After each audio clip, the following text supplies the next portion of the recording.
Welcome to solo Sandy vlogs. இன்றைக்கி நம்ம யாரை பற்றி பார்க்க போகிறோம் அப்படின்னு பார்த்தோம்னா the OG director AR Murugadoss.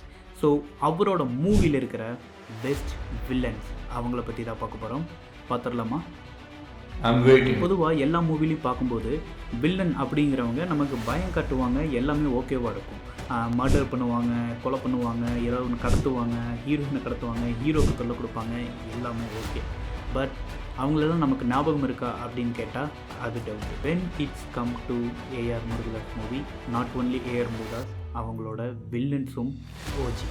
Villain ஜெயிக்க முடியாது.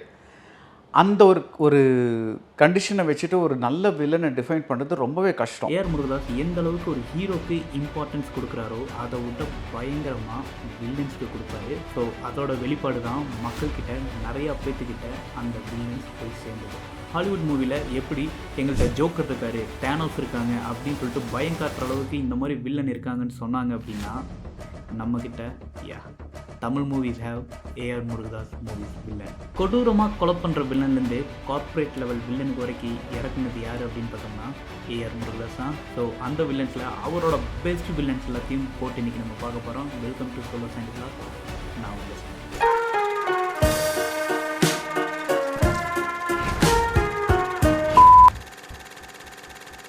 ஒரு மூவியில் ஹீரோ வந்து ரொம்ப பயங்கரமான ஒரு ஹீரோ, இவர் வந்து ரொம்ப சக்தி வாய்ந்த இருப்பார், ரொம்ப பவர்ஃபுல் அப்படின்னு காமிக்கணும்னு நினச்சிங்க அப்படின்னா அதுக்கு ஆப்போசிட்டில் ஒரு வில்லன் இருந்தால் மட்டுமே தான் ஆகும். அதாவது ஒரு லைட்டுக்கு ஆப்போசிட் பயங்கரமான ஒரு டார்க்னஸ் தேவை.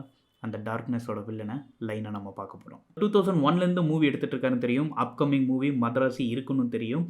ஸோ ஆனால் நம்ம யார்லேருந்து ஸ்டார்ட் பண்ண போகிறோம் அப்படின்னு பார்த்தோம்னா, எந்த மூவிலேருந்து ஸ்டார்ட் பண்ண போகிறோம் பார்த்தோம்னா கஜினி. கஜினி மூவியில் வர வில்லன்ஸ் நமக்கு பார்த்தாவே பயங்கரமாக இருக்கும். அதுக்கு முக்கியமான காரணம், ஃபஸ்ட்டு விஷயம், அவங்க வில்லன் எல்லாம் அப்படின்னு தான்ட்டு ட்வின்ஸ் அப்படிங்கிற 2 வில்லனோட ட்விஸ்ட்டை வந்து உள்ளே இறக்கியிருப்பார். நமக்கு ரொம்ப நேரம் மூவி பார்க்கும் போகும்போது ஒருத்தர் நினச்சிட்டு இருப்போம், அப்புறம் வந்து பார்த்தோம்னா உள்ளே 2 பேர் இருப்பாங்க, ராம் லக்ஷ்மண் அப்படின்னு சொல்லிட்டு நமக்கு ஒவ்வொரு ட்விஸ்ட்டாக வந்து பார்த்தோம்னா கொண்டு வந்துட்டு இருப்பாங்க. ஈவன் நமக்கு சூர்யா வந்து பார்த்தோம்னா ஒரு ஹீரோ, ஓகே சர்வைவ் ஆகிட்டு இருக்காரு, எல்லாமே தெரியும். பட் அவருக்கு இந்த அளவுக்கு ஒரு பயத்தை காட்டினவங்க யார் அப்படின்னு பார்த்தோம்னா இந்த ராமன் லக்ஷ்மணனாக தான் இருக்கும். எனக்கு கஜினி மூவியில் ரொம்பவுமே பிடிச்சது என்ன அப்படின்னு பார்த்தோம்னா, அந்த ஹீரோ பயப்படுற விஷயமும் அந்த ஹீரோ சஃபர் ஆக விஷயமும் எதுக்காக அப்படின்னு சொல்லி பார்க்க போகும்போது அந்த ட்விஸ்ட் வச்சுட்டே இருப்பாங்க. போய் பார்த்தோம் அப்படின்னா இட்ஸ் ஆல் பிகாஸ் ஆஃப் அந்த வில்லன், அந்த வில்லன்ஸ் அப்படின்னு தெரிய வரும்போது நமக்கே வந்து பார்த்தோம்னா அந்த கேரக்டரை பார்த்த உடனே ஓ இவ்வளோ டெட்லியா அப்படின்னு சொல்லி தோண வச்சுருப்பாங்க. ஸோ வில்லனை வந்து டபுள் ரோலில் காமிக்கிறது, ஏதோ ஒரு மெயின் கேரக்டர் வந்து டபுள் ரோலில் வச்சுட்டு அதை ஒரு ட்விஸ்ட்டாக வந்து பார்த்தோம்னா லேட்டரை எக்ஸ்போஸ் பண்ணுறது வந்து பார்த்தோம்னா இந்த ஹேபிட் கஜினிக்கு அப்புறம் இதோட பாதிப்பு அதிகமாகவே இருந்துச்சு. ஸோ நம்ம ரொம்ப நாளைக்கு முன்னாடி பார்த்த வில்லனாக இருந்தாலும் தே ஆர் ஓஜி. கஜினியில் அந்த வில்லன் ரொம்ப ஸ்ட்ராங்காக இருந்ததுக்கு காரணம் அவர் வந்து ஆடியன்ஸை ரொம்ப சைக்காலஜிக்கலாக அட்டாக் பண்ணியிருப்பார். அந்த ஒரு விஷயம் இது வரைக்கும் நின்று பேசுது அப்படின்னா அது ஓஜி வில்லன் தானே. நம்பர் 2ல் நம்ம பார்க்க போகிறது 7ஆம் அறிவு. ஸோ 7ஆம் அறிவு மூவி நிறைய பேத்துக்கு ஃபேவரட் மூவியாக இருக்கும். ஆனால் அந்த மூவி ரொம்ப ஸ்ட்ராங்காக இருக்கும். நம்ம எட்ஜ் ஆஃப் த சீட்டில் உட்கார வச்சதுக்கும் காரணம் டாங்லி. பொதுவாக ஃபாரின்லேருந்து வர வில்லன் எல்லாமே வந்து பார்த்தோம்னா ரொம்ப வந்து பார்த்தோம்னா கார்ப்பரேட் லெவலில் இருப்பாங்க, இல்லை ஒரு பணக்காரனாக இருப்பான், அவன் இறங்கி வேலை செய்ய மாட்டான், அவன் ஒரு ஆளை கூட்டிகிட்டு வந்து பார்த்தோம்னா எல்லாத்தையும் செட் பண்ணி ஹீரோ அடிப்பான் அப்படின்ட்டு இருக்கும். பட் இந்த வில்லன் இந்தியாவுக்கு தனியாக வருவான், தனியாக வந்து இங்கே இருக்கிற ஹீரோவை புரட்டி எடுப்பான். இப்போவும் நமக்கு டாங்லி அப்படின்னு சொன்ன உடனே அந்த ஐ சீக்வன்ஸோட ஞாபகம் வருது அப்படின்னா அது ஓஜி தான். ஸோ டாங்லியோட கேரக்டர் எப்படி வடிவமைச்சிருப்பார் அப்படின்னு பார்த்தோம்னா, ஃபாரின்லேருந்து அதாவது சைனாலேருந்து வர ஒருத்தன் தனியாக வரான், அவன் என்ன அவ்வளோ பெரிய ஸ்ட்ராங்காக இருப்பான் அப்படின்னு பார்த்தோம்னா he came up with some kind of super powers. ஒரு சூப்பர் பவரோடு இறக்கியிருப்பாங்க. அட் த சேம் டைம் ஹீரோக்கும் அதே சூப்பர் பவர் இருக்கிற மாதிரி காமிச்சிருப்பாங்க. பட் அந்த வில்லன் வந்து எந்த அளவுக்கு ஸ்ட்ராங்கு அப்படின்னா அந்த ஹீரோவோட பல தலைமுறைக்கு முன்னாடி இருந்த அந்த போதி தர்மர் அப்படிங்கிற அவரோட பவர் வந்து பார்த்தோம்னா ஒன் ஆஃப் த பவர் இவர்கிட்ட இருக்கிற மாதிரி பார்த்துருப்பாங்க. நோக்கு வர்மம் அப்படின்னு சொல்லிட்டு அந்த வித்தையை இவர்கிட்ட இருக்கிற மாதிரி இறக்கியிருப்பாங்க. ஸோ அது எங்கே ஸ்ட்ராங் ஆகுது அப்படின்னா ஹீரோக்கு அந்த பவர் கிடைக்கிறதுக்கு முன்னாடி இருந்தே டாங்லி இஸ் அ சூப்பர் ஹீரோ. அப்படி இருக்கும்போது நமக்கு ஹீரோ வந்து ரொம்ப பவர்லெஸ்ஸாகவும் வில்லன் வந்து ரொம்ப பவர்ஃபுல்லாகவும் தோணும். ஃபார் எக்ஸாம்பிள், நீங்கள் ஒரு சூப்பர் ஹீரோ மூவி பார்க்குறீங்க, அதில் வந்து வில்லனுக்கு பவர் இருக்குது, ஹீரோக்கு பவர் இல்லை அப்படின்னா அந்த ஹீரோ என்ன பண்ணுவான் அப்படின்னு ஒரு கேள்வி இருக்கும்ல, அதுதான் இந்த படத்தில் ஹூக்கே. ஸோ அந்த ஹீரோக்கு பவர் வருதா, அந்த பவர்ஃபுல் வில்லனை இந்த பவர் வந்ததுக்கப்புறம் அழிக்கிறாரா அப்படிங்கிறத பார்த்தோம்னா இதோட ஸ்டோரி லைனாகவே இருக்கும். ஸோ ஹீரோக்கு அந்த பவர் வந்ததுக்கப்புறமும், அந்த போதி தர்மனோட பவர், அந்த எனர்ஜி டேனிலேருந்து எல்லாம் எக்ஸ்ட்ராக்ட் பண்ணி வந்ததுக்கப்புறமும் ஸ்டில் வில்லன் போட்டு பொளந்தெடுப்பார் சூர்யாவை. 7ஆம் அறிவு மூவியில் வில்லன் எந்த அளவுக்கு பவர்ஃபுல் அப்படின்னு பார்த்தோம்னா, அவர் யாரை நினச்சாலும் முடிச்சு தள்ளிட முடியும் அப்படிங்கிற மாதிரி தான் பார்த்தோம்னா கடைசி வரைக்கும் காமிச்சிருப்பாங்க. ஈவன் அந்த கிளைமேக்ஸ், ப்ரீ கிளைமேக்ஸ்க்கு முன்னாடி வரைக்குமே பார்த்தோம்னா villain is so powerful. At end கிளைமேக்ஸில் கூட பார்த்தோம்னா ஹீரோ ரொம்ப அடி வாங்கி முடியாத சுச்சுவேஷனில் ஒரு உச்ச கட்டத்துக்கு போய் அதுக்கு மேலே தான் பார்த்தோம்னா ஹீரோ திருப்பி அடிக்கவே ஆரம்பிப்பார். ஹீரோவோட ப்ரைம் டைம் எங்கே இருக்கும் அப்படின்னு பார்த்தோம்னா கிளைமேக்ஸில் தான் இருக்கும். Until he gets the super hero power, அவரோட கிராஃப் வளர்ந்துக்கிட்டே தான் இருக்கும். But at the same time வில்லனோட கிராஃப் பார்த்தோம்னா அட் த டாப் அங்கேயே இருக்கும். அங்கேருந்து அந்த லெவல்லே தான் போகும். கிளைமேக்ஸில் மட்டும்தான் அது இறங்கும். அதர் தென் தட் ஒரு படம் முழுக்கவே ஒரு சூப்பர் ஹீரோவாக ஒரு வில்லனை காமிக்க முடியும் அப்படின்னா only AR Murugadoss can do it. இதில் நம்பர் 3 மூவி எது வந்திருக்கு, அந்த மூவியில் எந்த வில்லன் வந்திருக்காரு அப்படின்னு சொல்லி நிறைய பேர் இங்கே கெஸ் பண்ணியிருப்பீங்க. அஃப்கோர்ஸ் துப்பாக்கி. துப்பாக்கி மூவியில் ஒரு வில்லனை எவ்வளோ ஸ்ட்ராங்காக காமிக்க முடியும் அப்படின்னா, அவரும் அதாவது அந்த வில்லனும் ஹீரோவும் மீட் பண்ணிக்கிறக்கே பார்த்தோம்னா செகண்ட் ஹாஃப் தான் ஆகும். ஃபர்ஸ்ட் ஹாஃப் வரைக்கும் இன்டைரக்ட் ஃபைட் மட்டுமே தான் போயிட்டுருக்கும். அது போக ஒரு நார்மல் வில்லனை ஒரு டெரரிஸ்டாக மட்டும் காமிக்காமல், இவன்கிட்ட இவ்வளோ பிளானிங் இருக்குது, இவன்கிட்ட இவ்வளோ பவர் இருக்குதுன்னு சொல்லிட்டு அந்த மூவியில் ஃபர்ஸ்ட் ஹாஃப் ஃபுல்லாமே பார்த்தோம்னா ஆடியன்ஸுக்கு செம பயம் கட்டியிருப்பாங்க. ஏன் சொல்லப்போனால் ஹீரோவே பல இடத்துல பயந்து தத்தளிச்சு போயிருப்பார், யாரா இவன் அப்படின்னு சொல்லிட்டு. துப்பாக்கி மூவியை பொறுத்த வரைக்கும் ஹீரோவோட கேரக்டர் எப்படி இருக்குன்னு பார்த்தோம்னா, ஹீஸ் அ மிலிட்ரி மேன். அவர் ஒரு வெக்கேஷனுக்காக வீட்டுக்கு வராரு. அப்போ இந்த ஸ்லீப்பர் செல்லோட கதையை பற்றி தெரிய வருது. ஏதோ ஒரு பாம்பு வைக்கிறாங்க அப்படின்னு தெரிய வருது. அவரோட டீமை தூக்கிட்டு போய் ஒரு சம்பவம் பண்ணுறாரு. பண்ணி முடிச்சுட்டு அவர் பேக் டு ஹிஸ் ஒர்க். அதாவது ஹீரோ அவரோட வேலையை பார்த்துட்டு ஐ எம் வெயிட்டிங் சொல்லிட்டு போயிடுவார். பட் வில்லன் டீகோட் பண்ணுவார்.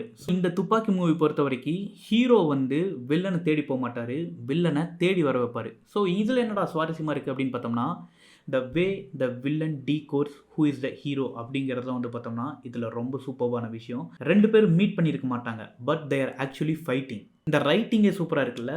நீ யாருன்னு எனக்கு தெரியாது, நான் யாருன்னு உனக்கு தெரியாது, இந்த மாதிரி ஒரு டைலாக்கே வரும் அந்த மூவியில். ஸோ இந்த ஸ்க்ரீன் ப்ளே பார்த்தோம்னா ரொம்ப சுவாரஸ்யமாக இருக்கும். அதே மாதிரி அவர் திருப்பி வந்ததுக்கப்புறம் ரொம்ப நெருங்கி வந்துகிட்டே இருப்பார். ஹீரோவை நெருங்கி வந்துட்டு இருக்க ஹீரோவோட பவர் இறங்கிட்டே இருக்கும். அந்த வில்லனை காமிச்ச விதமே பார்த்தோம்னா அவனுக்கு கருணை அப்படிங்கிறது ஒன்று இல்லவே இல்லை, 0% கருணைன்னு சொல்லி காமிச்சிருப்பாரு. அதுக்கு ப்ரூஃப் என்ன அப்படின்னு பார்த்தோம்னா, தன்னோட சொந்த தம்பி இறந்தப்ப கூட அதெல்லாம் எனக்கு கவலை இல்லை, இந்த நாட்டை அழிக்கணும் அப்படின்ட்டு இருக்கிற ஒரு வில்லன் ஓஜி தான். அது போக எந்த அளவுக்கு அவர் ஸ்ட்ராங் அப்படின்னா, ஹீரோ ஒரு பாயிண்ட் ஆஃப் த டைமுக்கு அப்புறம் இவனை நம்ம கொன்னுட்டு உயிர் வாழ முடியாது, நம்ம உயிரை சாக்ரிஃபைஸ் பண்ணால் மட்டும்தான் இந்த வில்லனும் சாவாங்கிற அளவுக்கு தன்னோட உயிரையே கொடுத்தா தான் வில்லனும் முடிவான் அப்படிங்கிற ஒரு சுச்சுவேஷனுக்கு வந்துடுவார். ஸோ அப்போனா எந்த அளவுக்கு அந்த வில்லன் பவர்ஃபுல்லாக இருக்கணும்னு நினச்சிக்கோங்க. ஹீரோ நான் போய் வில்லனை கொன்னுட்டு கம்பேக்கில் கொடுப்பேன் அப்படின்னு சொல்கிறதே இல்லை. அவர் போகிறதே பார்த்தோம்னா கிட்டத்தட்ட ஒரு ஹியூமன் பாம் மாதிரி தான் போவார். போனால் நானும் சாகிறேன், அவனும் சாகட்டும், ஏன்னா அவனை விட்டா அப்படின்னா என்ன கொன்றுவான், என்னை மட்டும் இல்லாமல் நாட்டையே கொன்றுவான்ட்டு ஒரு பெரிய பயத்தை உண்டாக்கியிருப்பார். இந்த லைன், அதாவது இந்த ஸ்டோரி லைனே எப்படி இருக்கும் அப்படின்னு பார்த்தோம்னா, ஃபர்ஸ்ட் ஹாஃபில் அவங்க 2 பேர் மீட் பண்ணியிருக்க மாட்டாங்க, செகண்ட் ஹாஃப்லேயும் அவங்க மீட் பண்ணியிருக்க மாட்டாங்க. அட் கிளைமேக்ஸில் தே வில் மீட். ஆனால் டெட்லியஸ்ட் வில்லன் எவர். அடுத்து நம்பர் 4ல் நம்ம பார்க்க போகிறது நார்மலாகவே அவர் ஓஜி தான். இந்த மூவியில் பயங்கரமான ஒரு ஓஜி. இதுக்கப்புறம் அவரோட கரியர் பீக் ஆகட்டும் வேறு லெவலில் போச்சு.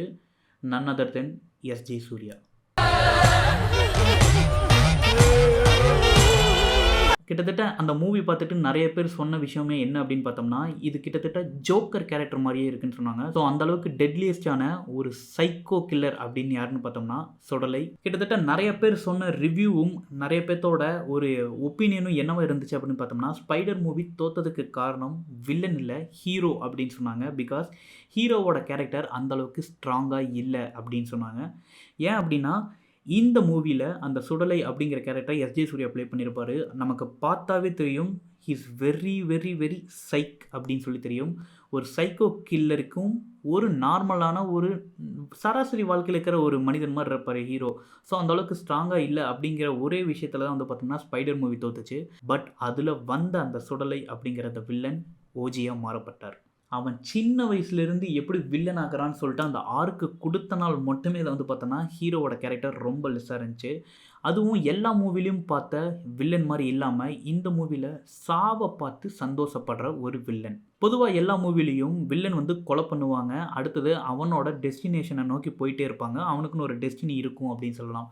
பட் இந்த மூவியை பொறுத்த வரைக்கும் கொலை பண்ணதை தாண்டி அந்த கொலை பண்ணப்பட்ட அந்த பாடி எப்படி இருக்கோ அதை பார்த்து சந்தோஷப்படுவான். ஸோ இதுவே ரொம்ப டிஃப்ரெண்ட்டாக இருக்குல்ல இந்த லைனு.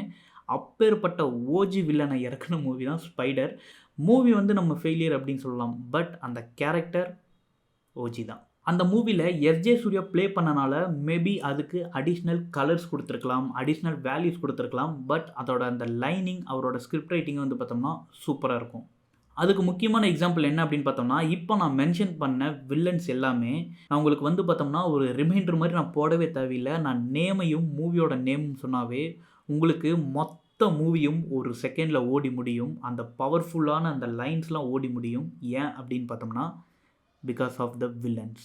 அடுத்து நம்பர் 5ல் நம்ம இறக்க போகிறது, இது கண்டிப்பாக எல்லாருக்கும் கேட்டால் கூட ட்விஸ்டாக கூட இருக்கும். பட் நான் எக்ஸ்பிளைன் பண்ணி முடிச்சதுக்கப்புறம் வேறு லெவலில் அந்த வில்லனையும் நீங்கள் அக்செப்ட் பண்ணிப்பீங்க. பிகாஸ் தட் மூவி இஸ் சொல்லிருட்டா சர்க்கார். ஓகே, இப்போ தான் நம்ம வந்து பார்த்தோம்னா ரியல் ட்விஸ்ட்டுக்குள்ளே வரோம். சர்க்காரில் யாரா வில்லன்? சுந்தர் ராமசாமின்னு சொல்லிட்டு ஒருத்தர் வருவார். அதாவது அவர் ஒரு ரியல் லைஃப் பொலிட்டிஷியன். ஸோ அவரா அப்படின்னு கேட்டிங்கன்னா, அதாவது குப்பையா அப்படின்னு சொல்லிட்டு ஒரு கேரக்டர் வரும். அவர் எப்படிப்பா டெட்லியஸ்ட் வில்லன் அப்படின்னு கேட்டிங்கன்னா, அது சர்க்கார் மூவியை அப்படியே நம்ம பார்ட்டாக பிரித்து பார்த்தோம் அப்படின்னா full and full men dominate பண்ணுற ஒரு ஸ்டோரியில் ஒரு விமன் இன்டைரக்டாக எல்லாத்தையும் டாமினேட் பண்ணிருப்பாங்க. அட் லாஸ்ட்டில் தான் வந்து பார்த்தோம்னா நமக்கு தெரிய வரும், ஏன் அவங்க அப்பாவையே டாமினேட் பண்ணுறது அந்த பொண்ணாக தான் இருக்கும். பாப்பான்னு சொல்லி நமக்கு இன்ட்ரோ கொடுத்துட்டே இருப்பாங்க. அவங்கள காமிக்கிற சீன்ஸ் எல்லாமே வந்து பார்த்தோம்னா நார்மலாக இருக்கும்.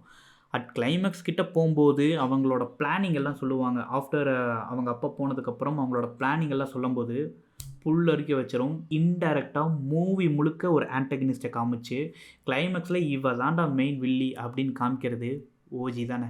அது எங்கே வந்து இது பீக் ஆகுது அப்படின்னு பார்த்தோம்னா, ஹீரோ விஜய் அப்படிங்கிற ஒருத்தருக்கு ஒரு விமன் வில்லி அப்படின்னு சொன்னால் மோஸ்ட்லி ஏற்றுக்க மாட்டாங்க. அது வந்து ஒரு காமனாக இருக்கிற ஒரு இஷ்யூ. ஆனால் ஏற்றுக்க முடியும் அப்படின்னு சொல்லி இந்த மூவியோட ரைட்டிங்கில் முடிச்சு விட்ருப்பாரு. ஏன் இதை வந்து ஓஜி லிஸ்ட்டில் ஆட் பண்ண அப்படின்னு பார்த்தோம்னா, இந்த மூவியில் இந்த வரலட்சுமி ப்ளே பண்ண இந்த கோமலவல்லிங்கிற கேரக்டர் ஃபிசிக்கலி ஸ்ட்ராங் இல்லை. அஃப்கோர்ஸ் நம்ம எல்லாம் ஒத்துக்கலாம், ஃபிசிக்கலி ஸ்ட்ராங் இல்லை. ஆனால் mentally she is more stronger then the hero character. போட்டு பொழந்து எடுத்துருவா விஜயவே. பொதுவாக நம்ம பார்க்குற எல்லா மூவிலையும் பொலிட்டிஷியனை காமிச்சாங்க அப்படின்னா அவங்களுக்கு ஒரு பேக் ஸ்டோரி இல்லாமல் இருந்தால் அவங்க வந்து ரொம்ப வந்து பார்த்தோம்னா ஒரு நார்மலான ஒரு பர்சன் மாதிரி இருப்பாங்க. பட் அவங்களுக்கு ஒரு ஃப்ளாஷ்பேக் போட்டு அவங்க தான் எல்லா பிளானும் பண்ணாங்க, அவங்க இந்த இடத்த அடைய தான் எல்லாம் பண்ணாங்க அப்படின்னு ஒரு ஸ்டோரி லைனை கொண்டு வந்து ஒரு இடத்துல பிளாஸ்ட் பண்ணும்போது அந்த கேரக்டர் ஓஜியாக மாறுது. ஏன் அப்படின்னா அது ஒரு வில்லன் அப்படின்னு தெரியாமையே அந்த கேரக்டரோட ஸ்டடியை வந்து நம்ம பார்த்துட்டே இருப்போம். ஃபார் எக்ஸாம்பிள், அவங்க ஃபோனில் பேசுகிறதாகட்டும், அவங்க அப்பாவை டேக் கேர் பண்ணிக்கிறதாகட்டும், அப்புறம் ஏதோ ஒரு பேக் சைட்லேருந்து ஏதோ ஒரு பிளான் சொல்கிறதாகட்டும் சொல்லி அது வந்து ஒரு ஐடியா வந்து கொடுக்குற ஒரு கேரக்டரை மட்டுமே தான் பார்த்துட்டு இருப்போம். பின்னாடி வந்து ஒரு பேக் போன் மாதிரி இருந்து எல்லாம் பார்த்துக்கிறாங்கப்பா அப்படின்னு சொல்கிற மாதிரி தான் இருக்கும். கிளைமேக்ஸை நோக்கி போகும்போது தான் தெரியும் அது வந்து வில்லனுக்கு வெறும் பேக் போன் மட்டும் இல்லை, அதுதான் மெயின் வில்லனே அப்படின்னு தெரியும் போது சடனாக நம்ம ஆடியன்ஸுக்கு ஒரு அப்படியே ஒரு ஷிஃப்ட் ஆகும். இத்தனை நேரம் நம்ம பார்த்துட்டு இருந்த ஒரு கேரக்டர் இஸ் அ வில்லன் அப்படின்னு சொல்லி அதை ரிவீல் பண்ணும்போது அது ஓஜியாக மாறுது.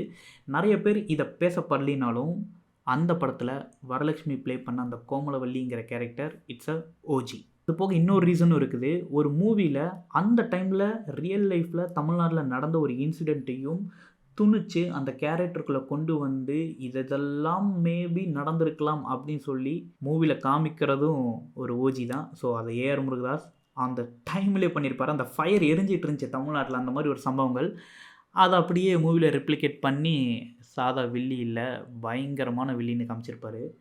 அதாவது கெட்ட பிள்ளை சார் இந்த கோமலவல்லினே சொல்லலாம். So C is the OG. நம்ம இது ஒரு செலிப்ரேஷன் அவ்வளோதான். இப்போ நான் பேசின வில்லன்ஸ் எல்லாமே வந்து பார்த்தோம்னா மீமா இது வரைக்கும் ஓடிக்கிட்டு இருக்கிற வில்லன்ஸ். இந்த மாதிரி ஒரு ஹீரோவை எல்லா மூவிலையும் தூக்கி பிடிக்கிற மாதிரி ஒரு வில்லனையும் தூக்கி பிடிக்க முடியும் அப்படின்னு காமிச்சது ஏஆர் முருகதாஸ் தான். He is one of the deadliest screenplay writer for the villains and the one of the most superb dialogue writer. இவரோட டைலாக் ரைட்டிங்க்கு வீடியோ வேணும் அப்படின்னா நம்ம நெக்ஸ்ட் வீடியோவில் போடுவோம். எவ்வளோ டைலாக்ஸ் இது வரைக்கும் மீமாக இருக்குன்னு சொல்லி எடுத்து பார்த்தோம் அப்படின்னா ஏகத்துக்கு இருக்கும். இந்த வீடியோவில் உங்களுக்கு பிடிச்ச வில்லன் யார் அப்படின்னு சொல்லிட்டு கீழே கமெண்ட் பண்ணுங்கள். அதே மாதிரி அவரோட நெக்ஸ்ட் மூவி வருது மதராசி அப்படிங்கிற அந்த மூவி. ஸோ அதில் வர வில்லன் மறுபடியும் ஓஜி லிஸ்ட்டில் ஆட் ஆவாரான்னு சொல்லிட்டு நீங்கள் மூவி பார்த்துட்டு வந்து சொல்லுங்கள். So keep connected, keep support கொடுங்க, சப்ஸ்கிரைப் பண்ணுங்கள், எல்லா வீடியோஸும் பாருங்கள். நம்மளும் கிட்டத்தட்ட ஒரு ஓஜி தான், ரொம்ப நாள் வீடியோ போட்டுட்ருக்கோம். ஸோ உங்களுக்கும் பிடிக்கும்னு நினைக்கிறேன். அதே மாதிரி என்னோட வாட்ஸ்அப், இன்ஸ்டாகிராம், ஃபேஸ்புக், ட்விட்டர் அப்படின்னு சொல்லிட்டு எல்லா லிங்கும் கீழே கொடுத்துருக்கேன். என்கிட்ட வந்து பேசலாம், என்கிட்ட சொல்லலாம் சொல்லிட்டு வீடியோ முடிச்சுக்கிறேன். ஸோ அடுத்த ஒரு ஓஜி வீடியோ, அடுத்த ஒரு பெஸ்ட் ஒரு வீடியோ வர வரைக்கும் பாய், தேங்க்யூ, பை சாண்டி.